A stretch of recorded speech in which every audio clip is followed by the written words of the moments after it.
स्वागत है Sanjeev online classes पे।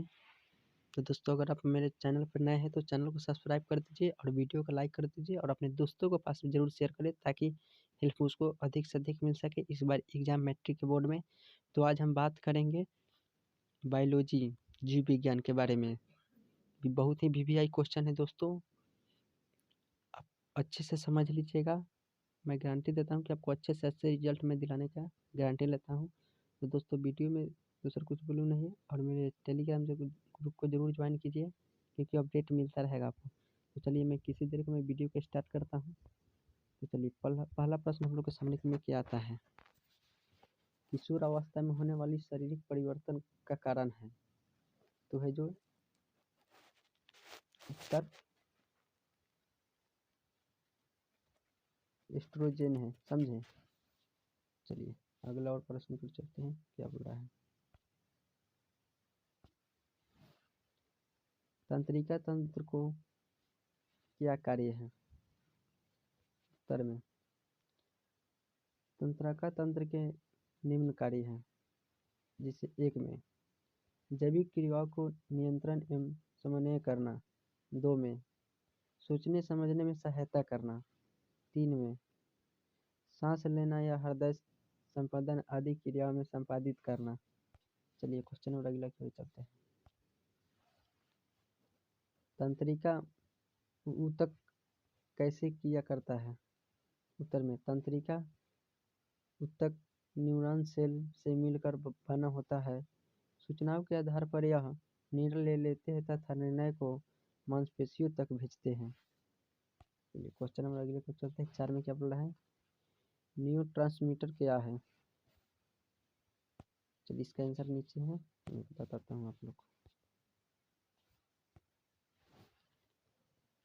न्यूरोट्रांसमीटर एक प्रकार का रासायनिक संदेशवाहक है जो एक रासायनिक सिनेप्स में मौजूद संकेतों को न्यूरॉन से दूसरे तक पहुंचाता है।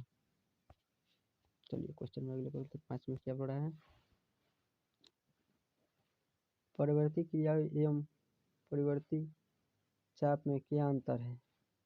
परिवर्ती क्रिया वह क्रिया जिसमें मेरुरज्जु नियंत्रित करता है तथा यह क्रिया हमारी इच्छा से नियंत्रित नहीं होती। हम सोच नहीं सकते कि इसके विषय। प्रवृत्ति चाप में न्यूरॉनों में आवेग संचरण एवं निश्चित पथ में होता है, इसे पथ को प्रवृत्ति चाप कहते हैं। चलिए क्वेश्चन नंबर अगला की ओर बढ़ते हैं। 6 में क्या बोल रहा है। 6 पादप हार्मोन या 2 पादप हार्मोन का नाम लिखें। उत्तर में पौधों की जैविक क्रियाओं के बीच समन्वय की स्थापित करने वाले रासायनिक पदार्थों को हार्मोन कहते हैं। चलिए, जो पौधा देता है उसी को बोलते हैं।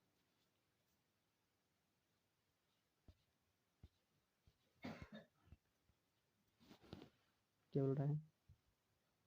2 पादप हार्मोन निम्न है। 7 में चलिए 7वें नंबर क्वेश्चन पर चलते हैं। क्या बोल रहा है।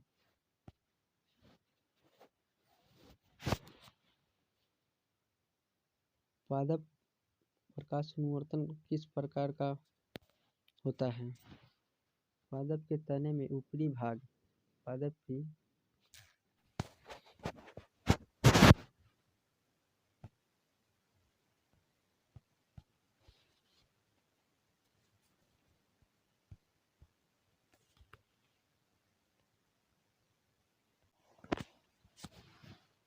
पादप के तने के ऊपरी भाग के द्वारा प्रकाश के स्रोत की दिशा की ओर गति करना प्रकाश का शासनवर्तन कहलाता है।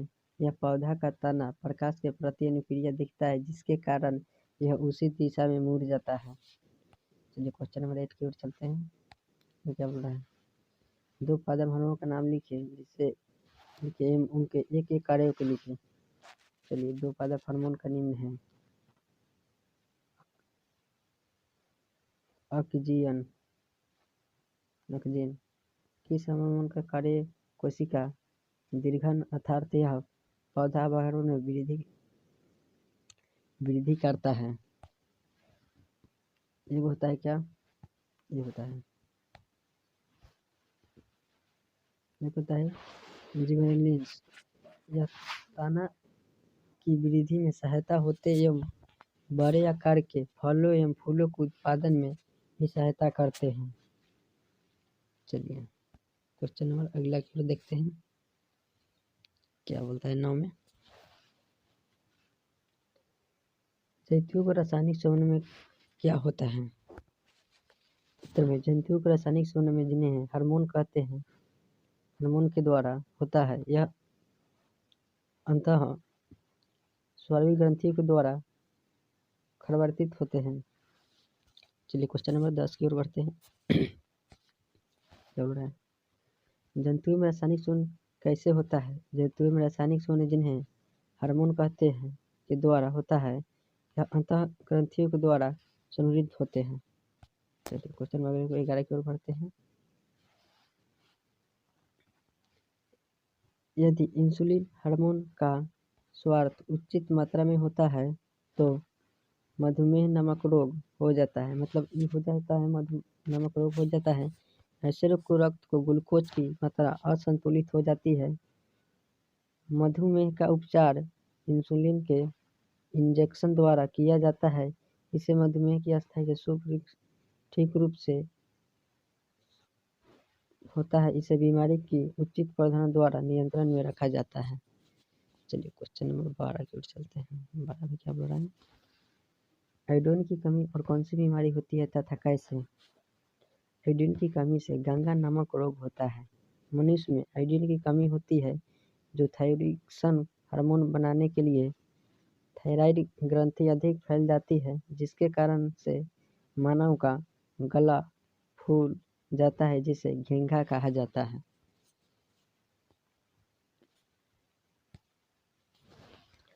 मनुष्य में चीनी पाचन में कौन हार्मोन सहायक है? मनुष्य के चीनी पाचन में इंसुलिन नामक हार्मोन सहायक होता है, जो अग्राशय से स्रावित होता है। जिस हार्मोन की कमी से मधुमेह नामक रोग हो जाता है। चलिए क्वेश्चन नंबर अगला की ओर बढ़ते हैं। क्या बोल रहा है अगला क्वेश्चन?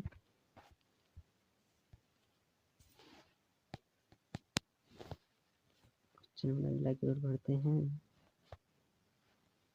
पिट्यूटरी ग्रंथि को मास्टर ग्रंथि क्यों कहा जाता है? उत्तर, पिट्यूटरी ग्रंथि को मास्टर ग्रंथि कहा जाता है क्योंकि जहाँ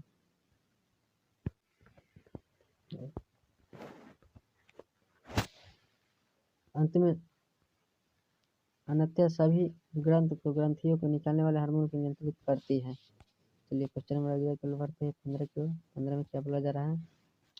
पौधे में पाए जाने वाले वृद्धि हार्मोन एवं वृद्धि रोधक हार्मोन के बताएं। तो चलिए देखें उत्तर में क्या है।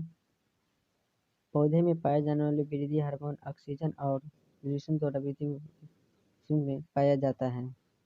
चलिए क्वेश्चन नंबर 16 की ओर चलते हैं। 16 में क्या बोल रहा है? उत्सर्जित पदार्थ से आप क्या समझते हैं? उत्सर्जित पदार्थ से आप क्या समझते हैं? हमारे शरीर में उपचाई के द्वारा बनाने वाले अनावश्यक एवं विषाक्त पदार्थ को उत्सर्जित पदार्थ कहते हैं, जैसे पसीना, कार्बन डाइऑक्साइड, यूरिया इत्यादि। इसी का मतलब कार्बन डाइऑक्साइड होता है। चलिए क्वेश्चन नंबर आगे की बढ़ते। उत्सर्जन की परिभाषा लिखें। उत्सर्जन की परिभाषा लिखें। चलिए इसका आंसर हम देते हैं। जीवों में उपचार की क्रिया दौरान बने अपशिष्ट खराब पदार्थों को शरीर से बाहर निकालना उत्सर्जन कहलाता है। चलिए क्वेश्चन नंबर 18 की ओर चलते हैं। मानव मृत अवयवों की प्रतिशत मात्रा क्या है? मूत्र में जल 96%, यूरिया 2% एवं अन्य पदार्थ 2% हो जाते हैं। चलिए क्वेश्चन नंबर 19 की ओर चलते हैं।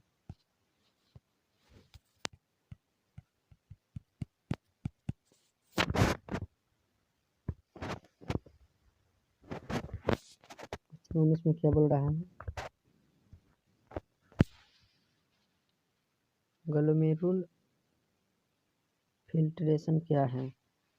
उत्तर में यह एक ऐसी विधि है जिसमें अपवाही धमिका एवं अभिवाही धमिका के द्वारा लाए गए रक्त को यूरिया अम्ल, ग्लूकोज और लवण आदि को छाना जाता है। चलिए क्वेश्चन नंबर 20 की ओर चलते हैं। 20 में क्या बोल रहा है? विरिका के महत्वपूर्ण कार्यों को उल्लेख करें। 1 में रक्त के अपशिष्ट एवं ग्लूकोज को छानना। 2 में क्या है? मूत्र का निर्माण करना। चलिए क्वेश्चन नंबर 21 की ओर चलते हैं। पौधे अपना उत्सर्जी पदार्थ किस रूप में निष्कासित करते हैं, मतलब निकाल देते हैं? उत्तर में है पौधे अपना उत्सर्जित पदार्थ को निम्न रूप से निष्कासित करते हैं: गोंद, रेजिन, टेनिन एवं लेटेक्स।